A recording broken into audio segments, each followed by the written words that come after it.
All right. So, are we going to have a name for this, or are we just? It's just going to be we're just combining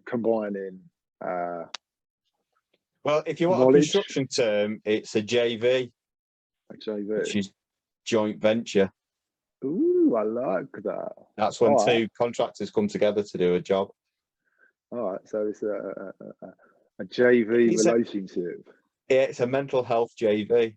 Oh, I like that. It's a mental health JV. So, so Rob and I'll get Rob to introduce himself in a minute, are doing a JV in regards to mental health. And what we're going to do is we're going to share our own stories and invite guests on to share theirs, to offer insight and knowledge and tips and hints that can help people that are suffering, that find it difficult, that are searching or looking for. Actually, that sounds a bit naff, doesn't it? No, not at all. No, not at all.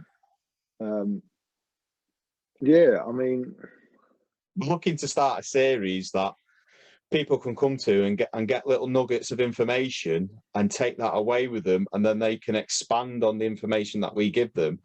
We're going to look into things like people that, because I work within the construction industry, and I notice there's a lot of problems with drugs, alcohol, gambling, people using these as coping mechanisms because of the stresses and strains that they have within their work and life, and they sometimes can do too much of one thing and not enough of the other. And if we can give people just a little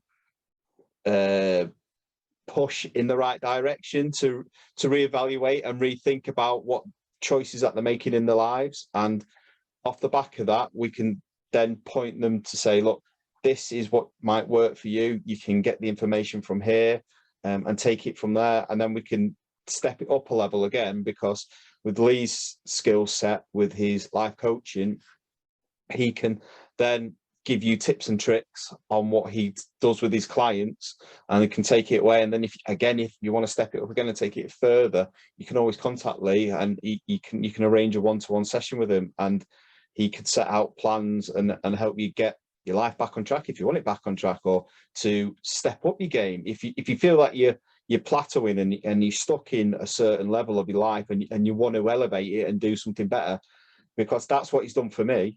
We connected 8-9 months ago, and Lee is a constant there for me. He helps me constantly, he elevates me, he reassures me, he makes me accountable for myself, and I can go back and forth with ideas, and you can go, yeah, that's great, no, that's shit. And it's open and honest conversations that we have, and it really, really, really does make a difference in your life if you want to make that next step in your life.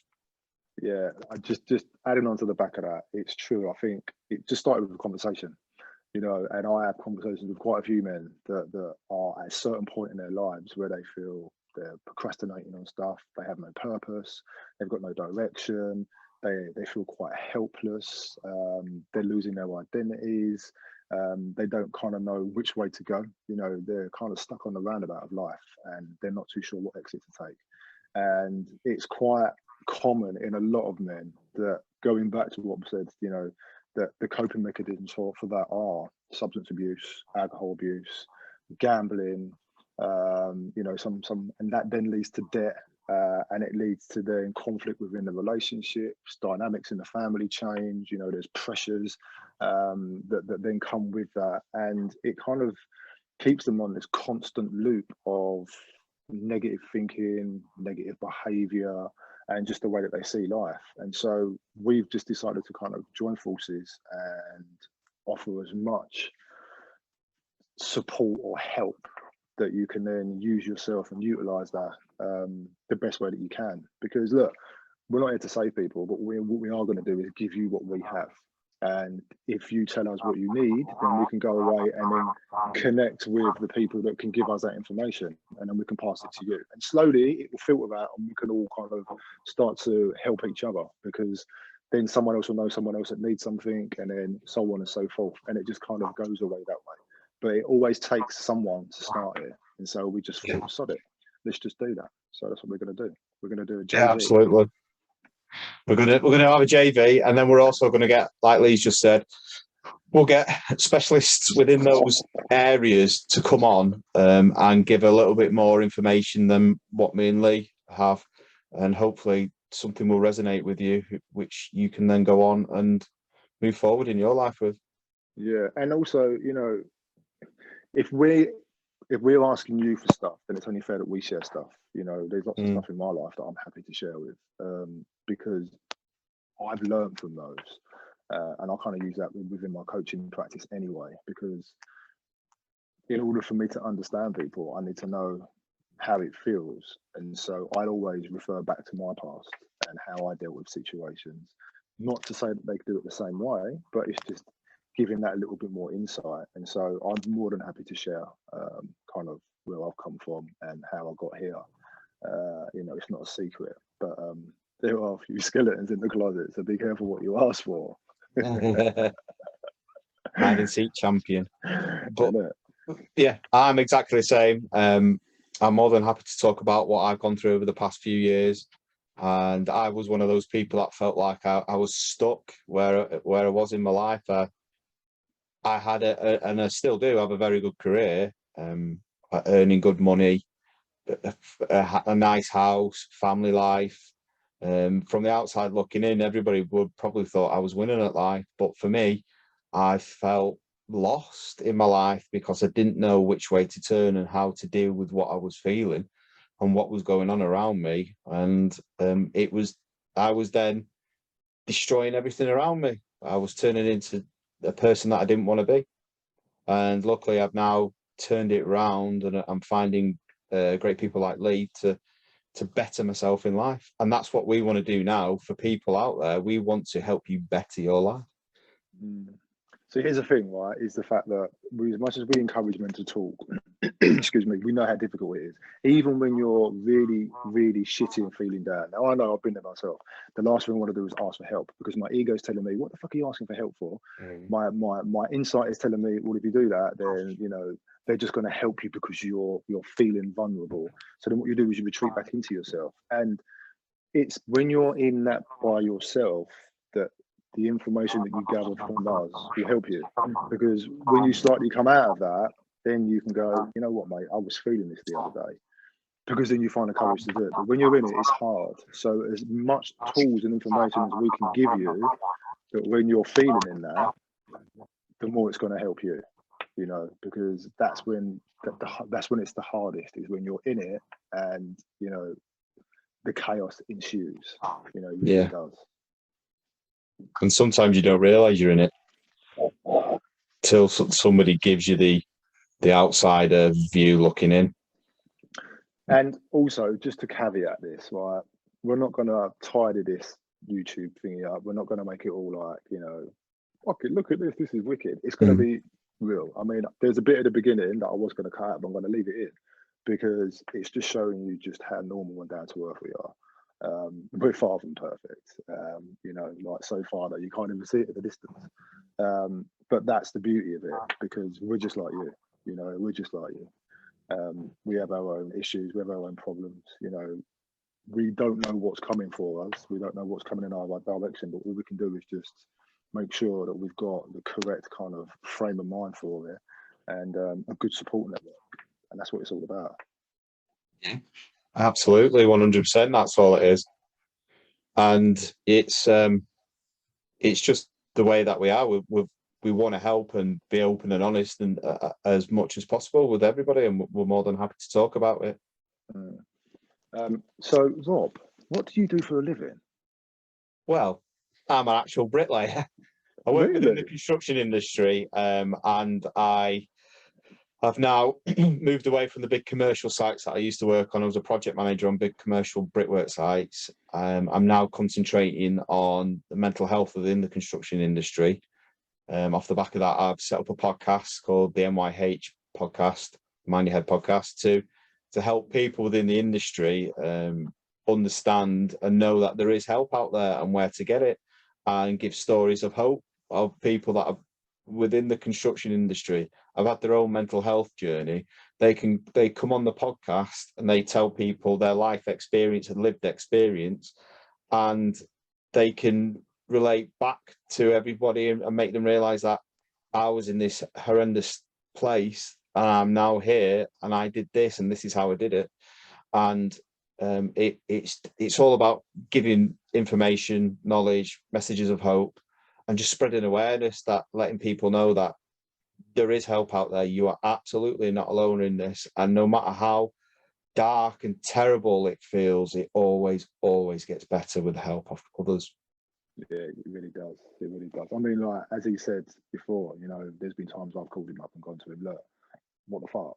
Like, I just need you to listen to me for a second. Because sometimes it isn't about solving someone's problem. Yeah. It's just giving someone some space. Because we don't need people to solve all their problems. We just need people to listen. Because once we get it out of ourselves, not only does it release all the pressure and the feelings of overwhelmingness, but it allows us to make sense of it. Because it's even more difficult to make sense of something that's within, because we've got nothing to refer it to, we've got nothing to compare it to. You know, we've only got our own mind and our own thought that's giving us answers, and they're sometimes the wrong ones. When we say something out loud, it just allows us to breathe, and it takes that weight off our shoulders. Do you know what I mean? And it's people like Rob and myself really that kind of understand that, because we've been there. You know, we have been there. If we need, or if you need more support, then we can signpost you to the correct services and give you the correct support that you need. You know, but all we're doing is we're just giving you our wisdom that we've collected and collated and are going to pass to you. We're just there to spread the word, break the stigma, and make it more easier for men to really kind of talk about how they're feeling. And it'd be great if you could come along with us on this journey and interact, like, share, subscribe, and send the videos out to anybody you feel that might need it.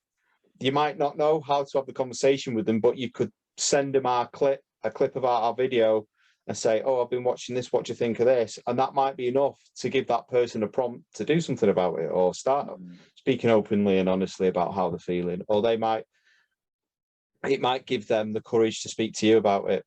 So it'd be great if you could come along with us. You can follow us on all the socials. I'm at MYHP Podcast, and Lee's at Lee Anderson Coaching. And I'm really looking forward to this JV that we're doing, and I hope people can come along with us and join in.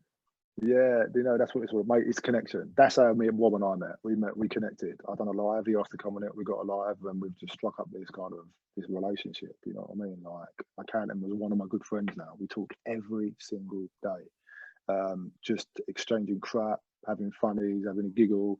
You know, just asking how each other is, and that's really important. You know, it's really important. That's really important to me, because it's just the simple things of knowing that there's somebody there that you can just check into and just go, all right, how you doing? And it'll be like, yeah. Or like, you know, Rob said to me the other day, he was going to Lidl's to have a poo. Like, I didn't need to know that, but it was funny. You know, it's not as if I was actually there with him, but it's just that kind of that you know, that engagement and that exchange. And sometimes that's all we need, you know, and that's how friendships and romances blossom. It's literally just by going, all right, I've seen your post, or I've seen your podcast, or I've checked out your website, and you know, there's always something that someone says. It doesn't have to be too big or too small. It could be just one sentence that someone says, and it connects. And this is what this is all about. It's just connecting. So yeah, I'm looking forward to listening to you, for you to join us if you want to join us. And yeah, let's get it on. Let's have some fun. Thank you.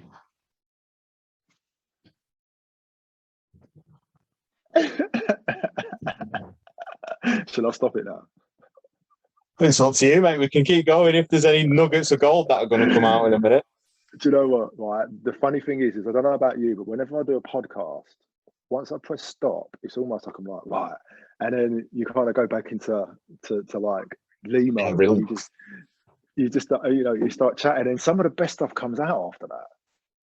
It's like when we finish recording with people, we always leave it recording for stuff like that, because when we had Martin Coyd on, some of the stuff he came out with was absolute gold afterwards, but he had his microphone and he was like that with it, you know, messing with it.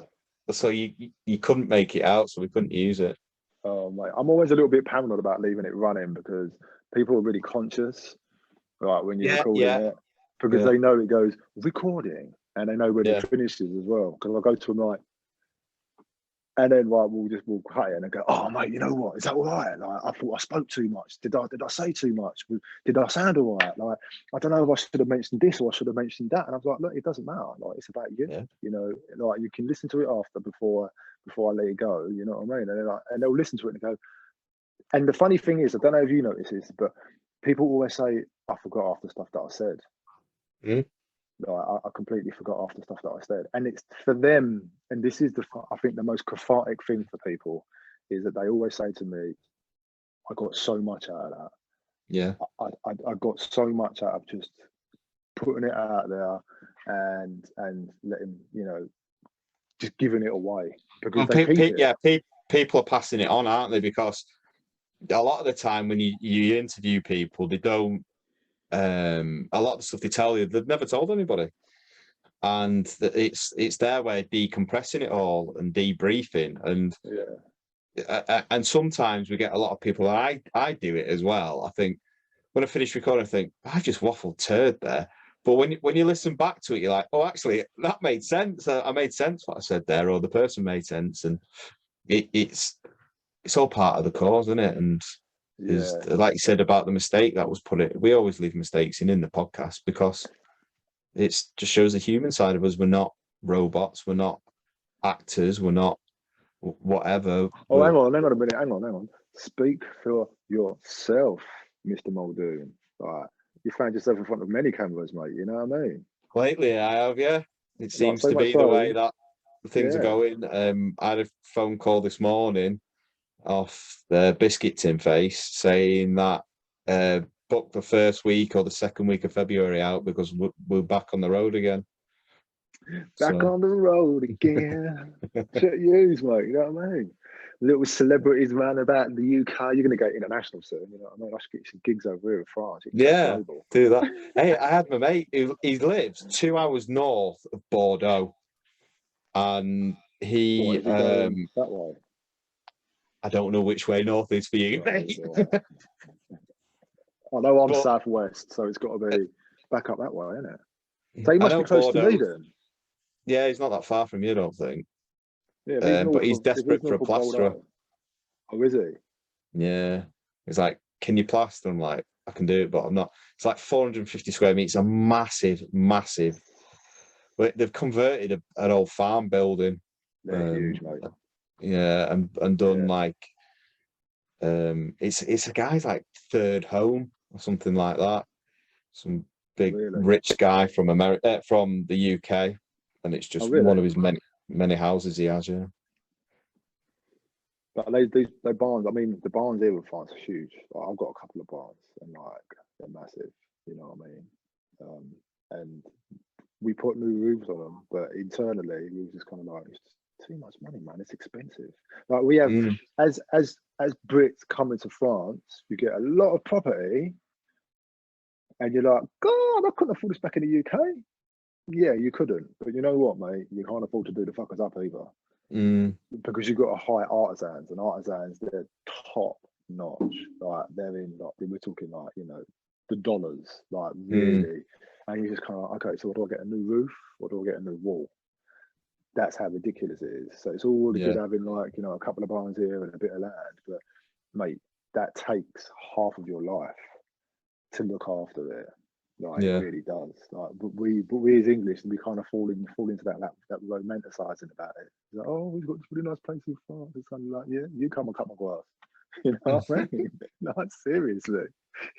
Does it just feel like you did when you live in London now, when you associate where you live now? No, you know what, mate? I'll be honest with you. I've been here nearly 4 years, and the one struggle that I have is engaging with people. I can't Mm, speak French. I'm learning French, and it's really, really hard. And I speak a lot. I use my arms, my hands. I speak a lot. That's how I am as a person. And it feels like someone's cut my tongue out and tied my hands behind the back.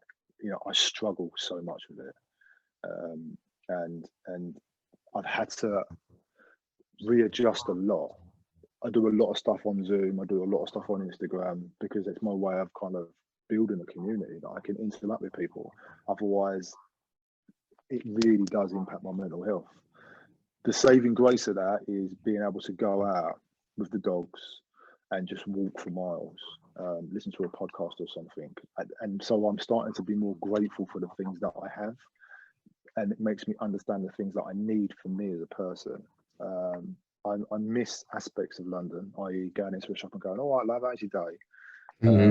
But I don't miss the hustle and bustle. I don't miss the distractions. I don't miss, you know, stuff that I've left because it was, you know, that kind of stuff. I don't miss any of that. So I like to just pop in and pop back out again and come home. It's home here now for me. You know, I come home, I love it. It's my, you know, yeah.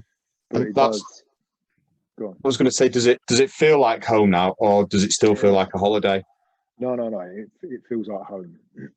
I'm still adjusting to certain aspects of it, like, you know, Mark and I's relationship. We, even though it's just the two of us, we only have each other's input, and we have different requirements as people. Do you know what I mean? I like to kind of like go on a deeper level and talk stuff. And Mark's really practical and very, you know, he does a lot of due diligence. Like he'll research stuff, and I'll just sit there and just go, "I don't want to fix this," and he'll do it. But he's like you, mate. You know, he's like, there's always something to do. He's always doing something. Like, fucking, you'll find him at the bottom of the garden in a hole somewhere. You know, he's like, "What are you doing?" He's like, "I'm just doing this." It's like, always. So our personalities are so different, which works in some aspects, but in other aspects, you know, we both need more, and only other people can kind of facilitate that. But what it does is it helps you realise, it shows you depths and just how multifaceted we are, and how our needs are so different. Because when we're in a really condensed space, we all tend to do the same things as other people because it's easy. Do you know what I mean? Because it's there. But when you're not, you have to think a bit more, and then you start thinking about, well, actually, what do I need? You know, what do I like? What is it that I'm looking for? And so you have to think a lot more. And so you know a lot more about yourself. But yeah, so that's the one thing that I have to watch, is just sometimes going into my own head. Do you know what I mean? I'm just kind of like, ooh. Yeah. There's no distraction from it. No. And then you send me a message.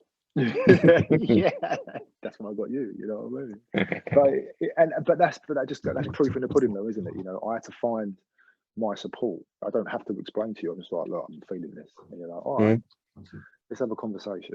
And I'll put the phone down and I'm smiling because I've ditched it, and I'll go away and I'll reflect on it. I'm a huge reflector and I'm a huge overthinker. And so yeah, you know, and again, this is what this is all about, man. You know, everybody's different and we all have different needs and different requirements, but anything that we can offer, is just to help out the dudes, you know what I mean, and let them know that, like, we got them. We got them. You can still be the tough macho guy, but at the same time, you can have an emotional side where you can talk about how you're feeling and ask for help about why you're feeling like that. And because, I mean, like, I used to run massive multi-million-pound jobs, and I used to never want to talk about or turn around and ask for help, because I used to think, if Rob can't look after his own emotions, how can he look after 45, 50 members of staff and have all the responsibility of handing projects over and making sure everything's done correctly, safely, and on time and on budget? And it was horrendous responsibility. And I thought, no, I can't ask for that, because I don't want people thinking I don't even know how to look after myself, let alone do all this. I didn't want to think I couldn't do my job. And if I'm looking after all these members of staff and I can't even look after myself, then why am I doing that job? And these were all the barriers that I had up that I thought were there when they really weren't. And when I finally did, it took a catastrophic turn within my marriage for it all to turn around and for me to get the help and reach out and sort that out. And luckily, when I spoke to my boss. He was like, right, let's sort this, let's get this sorted and we'll get you back on the track. And I know there's not, especially within the construction industry, there's a lot of people that don't want to know it, they don't understand it, they don't want to deal with it. So unfortunately, you do get sacked, you do get rid of it. I was dealing with somebody in the week who works for a smaller company than I used to work for, and they had one of their fitters that fitted product for them. They noticed his workmanship was slipping. And when I used to get guys like that, I used to know that there's obviously something wrong, because people are very good at hiding what they're feeling and what they're going through. But when you tuned into stuff like we are, Lee, you get to notice the little tells. So when I used to have guys that say their numbers started dropping for the amount of bricks that they were laying, or the quality of the brick that they were laying, or even the timekeeping, things like that, if they were going early, coming in late, not looking after themselves, they were all alarms for me to say there's something going on here. So I'd ask them something. But this particular person was saying that this fitter was going to get sacked, and he stepped in and said, maybe ask him what's going on. And it turns out he was going through a divorce at the time and a custody battle, and that was consuming him. And now that particular company's helped him, he's now back. They've not done anything for the custody battle or anything like that, but they're giving him an avenue to vent and get rid of what his frustrations and what he's feeling. And he's not back up to 100%, but he's back to a good standard of work. He's earning money. He's not at the point of losing his job, and he's progressing in difficult times, and he's moving forward with it all. No, you know what? That's the whole point, isn't it? You know what I mean? That's how I got into life coaching, purely because I had a breakdown. You know, I couldn't take it anymore. You know what I mean? I went through life just kind of bottling stuff up, keeping it all to myself, making other people happy, you know, making sure other people were kind of like all right, always the person that people come to and all that sort of stuff. Because it was easy for me, like you said, to hide behind that shit. Because how could I tell somebody that I was struggling when I'm helping other people? You know, it's kind of like, what, you? It's like, and it was. And then so when I went into the Army Welfare Service, and I was able to kind of fix my own shit up and understand why I was feeling the way that I felt, you know, why I was behaving in the way that I was behaving, because I was using drugs, I was using alcohol, because it was a way to comfort myself, you know, to make myself feel better. But all it was doing was just making it worse. Do you know what I mean? And so, you know, I remember when I went into it, I remember my first ever client, and my senior was dealing with his wife, and she told me his story. So I was armed with this information, and I just went in there and kind of with the really bad attitude, like with the wrong attitude towards this guy. And I remember I had to phone him up and say to him, I'm really sorry. I'm really sorry for the way that I approached you within that session, because I'd gone with a really biased view on him, because I knew information in him already, but I didn't know his story. I didn't know why he was the way that he was. All I knew was what he did. Do you know what I mean? And that was wrong. And since that day, you know, I've taken everybody at face value, you know, as in like, okay, I see you, I hear you, tell me about you. Do you know what I mean? And it's easier for me to have a more objective view on somebody, because they're not telling me everything that's going on. They're just telling me what's going on right now. And we had a conversation about like primary, like presenting and secondary issues. And a lot of people that present, i.e. drugs, alcohol, gambling, is the byproduct of what the real problem is. And it's only when you sit down and go, what's going on? What are you doing here? You know what I mean? Like, why do you need me? You know, what is the conversation going to be about? And they're like, and it takes probably about half an hour to just have a conversation about anything other than the problem itself. Because it allows me time then to take information away from that. Because it's amazing what people tell you without realizing what they're saying.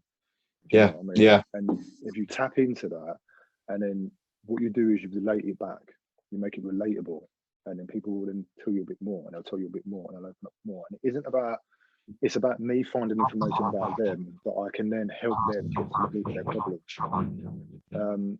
And it is. I mean, I love what I do. I can't unlearn what I know, but I love what I do, because I now understand that how powerful it is to help somebody help themselves. You know, if you give somebody a fishing rod and teach them how to fish, they're going to survive. Do you know what I mean? They really are. But if you take them out and you fish and you catch a fish for them, they're always going to rely on you. You know, my job as a life coach is to give you the information and the knowledge and the tools to go and, you know, fend for yourself and to solve your problems. And, you know, and that's what I love about it. You know, I love that. It's just the same thing with you, man. You know, you build a house to last, don't you? Do you know what I mean? Yeah. You build the foundations and they build themselves up. They fill it, mate. They fill it and make their own. You know what I mean? You give them the tools. See how many construction boxes we can get in. I'll see you Saturday. When I come up, I'm going to come to your house. I'm going to go on that digger. I haven't got any at the minute. They're all gone at the minute, but I'm sure they'll be back soon. Yeah, they probably will. You know what I mean?